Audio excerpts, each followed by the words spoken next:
Good morning again, coffee chat, fellow travelers, I guess you could say. We had a great discussion yesterday on communication, mostly along the lines of what effect we have, what what we inject into our communication to make it more or less effective. Because remember, we're always talking about improving the quality of our life experience here, so how we can affect our communication can make a huge difference because that's how we interact with others, right? And in fact, with ourselves in many ways. We had a larger than usual group once again, and a few times that this has happened, it's been almost dysfunctional because of the size of the room, the ability to hear people, of the group rather, the length of our seating arrangement, the ability to hear people, and also the ability for people to have input. If there's that many people, it's difficult. I think we were 23 or so, and what happened a few times before is it would kind of crash the group so that not as many would be able to come back the next week because it was just really not worth it, the input. So what we did this evening, once we did our round of comments and introductions, is we split the group into three groups, separated a large room, separated them into different locations, and everybody then had a smaller group to discuss in, and everybody had a chance to say something. There was one spokesperson in the group who could report back at the end as to what the group learned. Now, there's pros and cons to this. Mostly what I heard, though, was positive, so something to consider for future discussions. Now, in our comments as we went around the room, there was lots of information about communication. One individual said that divorce, it's largely the result of, or the separation of relationships, is largely the result of poor communication or no communication. And somebody else mentioned that there's a big difference between what we put out and what we hear. So, and sometimes we can be, or at least we can be quite effective maybe at putting out our information towards others, but not so in hearing it, and probably vice versa too, but I think more so the former.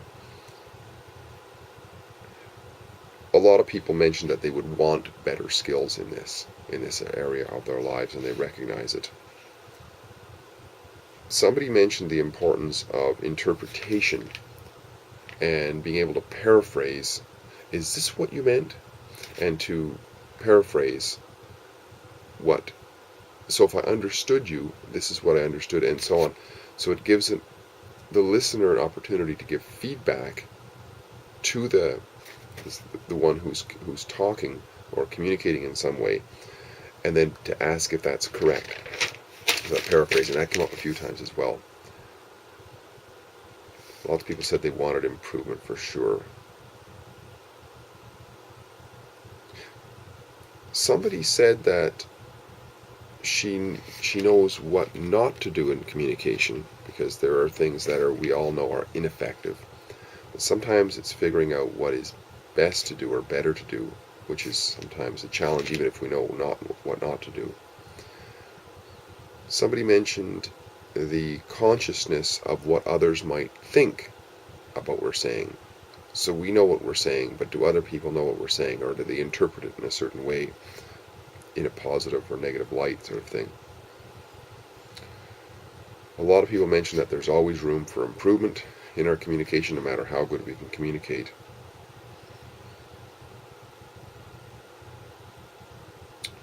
Once again, somebody mentioned the importance of listening and being an active listener. Somebody mentioned that a lot of people will communicate things verbally and gesturally and so on, but they don't back it up with action. And action is a form of communication too, because it means that it really means something, I guess.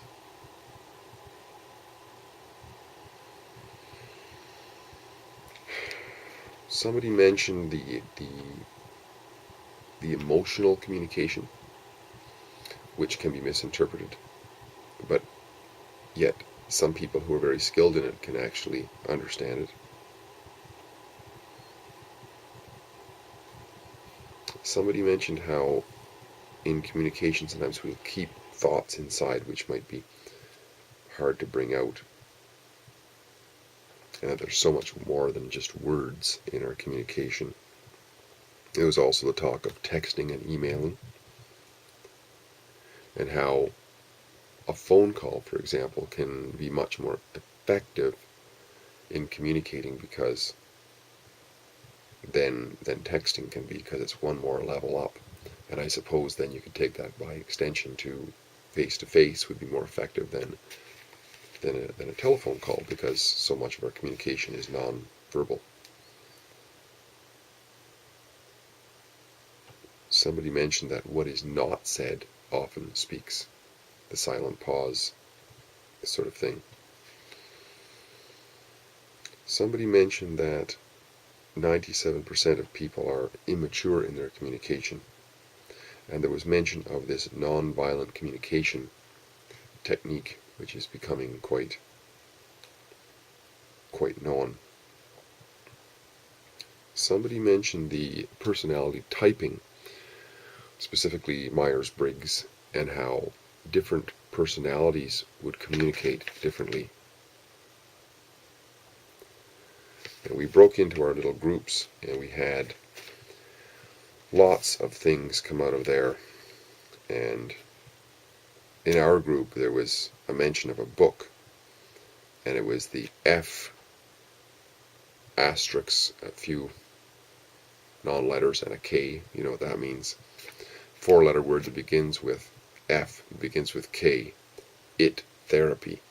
There's a book called that, and it's about, I guess it's about letting go of our attachments and so on, but it's interesting. There was the talk about how much of what we do is nonverbal, and how we have cultural variations, and gestures like rolling of the eyes or so on to a young individual it might not mean very much, but to somebody else it is a disrespectful gesture for sure. Talked about how certain people will have spatial ways of communicating. In other words, they'll get right up in front of your face. Other people want to step back. Men sometimes want to stand side by side when they're talking, but not face each other. Sometimes people are physical. There'll be a pat on the back, or they want to put their hand on your shoulder while they're talking to you. That could be cultural as well. Smile while talking. Some sales training train people to smile while they're talking on the phone, and for some reason that has an effect on the communication. Somebody talked about being almost fake it till you make it. Like, in other words, do what you want to be. Act the way you want to be, and you become that. There was something also mentioned about the color of clothing. You often see the power business suit as being the blue with the red tie and the white, and there's something about that, perhaps the color spectrum, that we interpret somehow. There was mention of how communication is never complete until it's actually received, because there's a sender and a receiver, right? So we can't say, I told you so. Well, if there's no interpretation or no receptive of that, well, telling somebody doesn't mean anything unless they actually receive it. Eye contact was mentioned, how important that can be. And conversely, how when somebody's got sunglasses on and they're talking to us, it's almost like it's an incomplete communication. We want to just take those sunglasses off. We can see them. The flirtatious type of communication that which can be uncomfortable or comfortable. It is a form of communication that has been talked about. Honesty, the importance of honesty was mentioned numerous times, and caring enough to confront issues, or caring is important as well. Now, the other groups, just to go down, look at the other groups, what they had to say. There was talk of self-esteem, responsibility, happiness with others, the gender difference, introvert, extrovert, authenticity, attitudes, intent, vibration, slowing down our communication, being able to extract ourselves for a while if there's a heated situation, let ourselves calm down, this sort of thing. And in the third group, because there were 3 groups, there was talk of the skill of paraphrasing, repeating back to others, the difference between communicating with adults and children, the getting out of control once again and extracting ourselves from the room or the situation and let it calm down. Nonviolent communication was mentioned again, feedback, nonverbal communication. There was a TV series that was called Lie to Me. I'm not sure what the significance of that was. The silent effect. Silent effect can be valuable in terms of a modality of communication, but it can also be a silent treatment. It can also be violent, basically. There was talk about conflict resolution. There was talk about how trainers train horses and how they communicate with horses, and how when a horse is acting up, if we ignore the acting up, then the horse will then re-engage in the communication, and when the horse re-engages, then there's a receptivity for the communication, and this can work with us between human individuals and groups as well. Be content with oneself, otherwise it's difficult to communicate. Competition versus love communication, the spectrum of types of communication, that was brought up as well. And the one final thing that was mentioned was that people will sometimes want their answer to their own questions. That's why sometimes people will ask a question and you'll give an answer, and then they want to ask it again at another time or at a different angle or something, because you didn't give the right answer to what they want. So that's a form of communication as well. That concluded our discussion for the evening, but I'll also just give some of my points here that I brought up as well, which some of them were in the comments because I was in the group as well. But I started by saying there's a video that I watched, and it's actually on the Coffee Chat site. It's called Brain Function. But it's actually, if you can't find it there, go to YouTube and type in Your Brain Creation Story with Connie Barlow and somebody else, I don't remember who it was, ConnieBarlow. And what she talks about in there is the brain. And it has a lot to do with communication, because that's our central processing unit, if you will, and how it's in layers. It starts out with a very ancient, what they call it, almost like a reptilian brain at the spine base, which is more instinctual. And then there's the mammalian, and then there's the higher neocortex, and then the frontal cortex, I think it's called. I could have them wrong. But anyways, it's in our communication. This is why we can, as we mature up to like 25 or 30, we can become higher developed in the brain, very rational, compassionate, these sorts of things. Whereas in a situation of great danger, we can revert back to pure instinct and become completely irrational, but instinctual. And also in the development of the human being, there is when a child first starts out, they're very instinctual, and then they are very selfish. And these are lower levels of the brain, and as they develop, they become more compassionate and so on, up until puberty, when hormones take over and reverts them back again. And that's why teenagers can be difficult, because they're running more on instincts and basal drives, which are more of a lower level, and therefore the communication modalities and ways have to be different. If we understand this, it's really valuable. And then once the adult matures, then we can come back into the full development. But however, in certain people where there is either physical brain damage or trauma-induced brain damage, where higher levels of the brain don't get developed, we can see psychopathic tendencies and so on, because these are lower level operations of the brain and so on. So I thought that was interesting, but it's not completely related to this. But it is, but it's indirectly for sure, because it kind of puts in context why it is that we have difficulty sometimes in communication with different segments of people in society.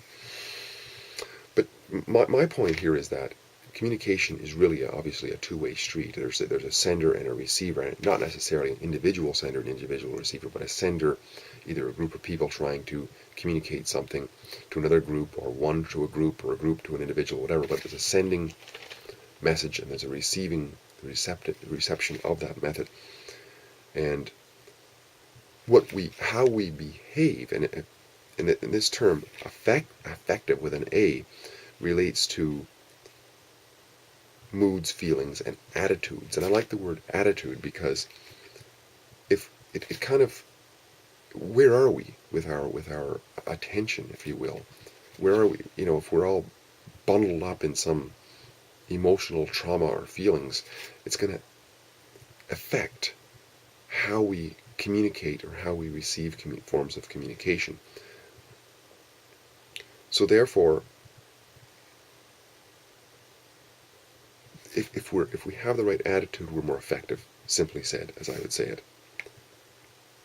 And in terms of our ability to receive, if we have the attitude that we want to actually understand, we would do things like be attentive, ask questions for clarification, paraphrasing as was mentioned before, this sort of thing.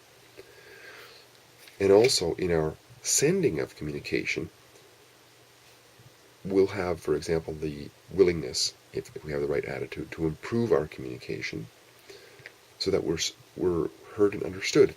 And therefore we'll adopt ways that are effective for who it is we're talking to.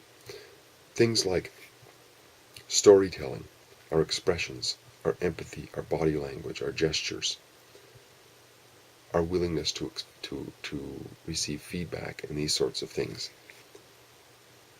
all come into it. And we see that depending on who the group is, different ways are used. I remember an example of a very good teacher I had. I believe it was grade 8. He was a history teacher and science teacher. Edmund Cummings was his name. And he would teach a segment of learning data or an important thing, and then he would tell a story. And I can remember being challenged with what he was teaching, but then when he told the story, I would relax, and I would take it all in because it would put the data or the important information into context. And that's why I think down through the ages, especially in non-literate or non-written cultures, storytelling was very important, because one can remember a story much more than just raw data. So it's a form of communication which is very valuable. So basically, the effect, in conclusion, I would say that the effect that we have on our communication, which will help us be more effective in communicating and being understood, and thereby, as we say in coffee chat, will improve the quality of our life experience. If we realize that there's always two sides to it. There is the sender, who, if we each as senders of communication, if we realize that we can always become more competent, and as a result we have a greater effect on the effectiveness of our communication. If we realize that, and it's important to us, then we will continue to strive to improve it. And also, as the receiver of information, and knowing that whenever we're talking there is receivers, so we can be cognizant of that, but us as receivers as well, we know that we can have the right attitude to actually listen. And then we affect the results by actually taking in what's being said through whatever means, by questioning and getting greater clarity, etc. And we can therefore have an informed reply. So, great conversation we had. I learned a lot. There was quite a few comments came in that people really enjoyed and learned something from the event. Communication seems to be an important thing, and it is, because it's what we're doing all the time. This is a form of communication. Hopefully you've understood this. If you see that I could improve, and I know I can, because we're all a work in progress, and I certainly am, please chime in, let me know, or just add something to the video in the comments below. Anything you want to say. Nice talking to you. As an announcement, I will be away for several weeks, so we're not going to have a coffee chat in 2 weeks. It'll be in 3 weeks. And also have a look at the notification that's sent out when I do this. If you missed it, at the bottom of the notification, any announcements that were made at the coffee chat session at the beginning, I will put an email or a contact link or something like that at the bottom. If you want greater information, you can contact the individual who made the announcement. All right, we'll talk to you again in about a month or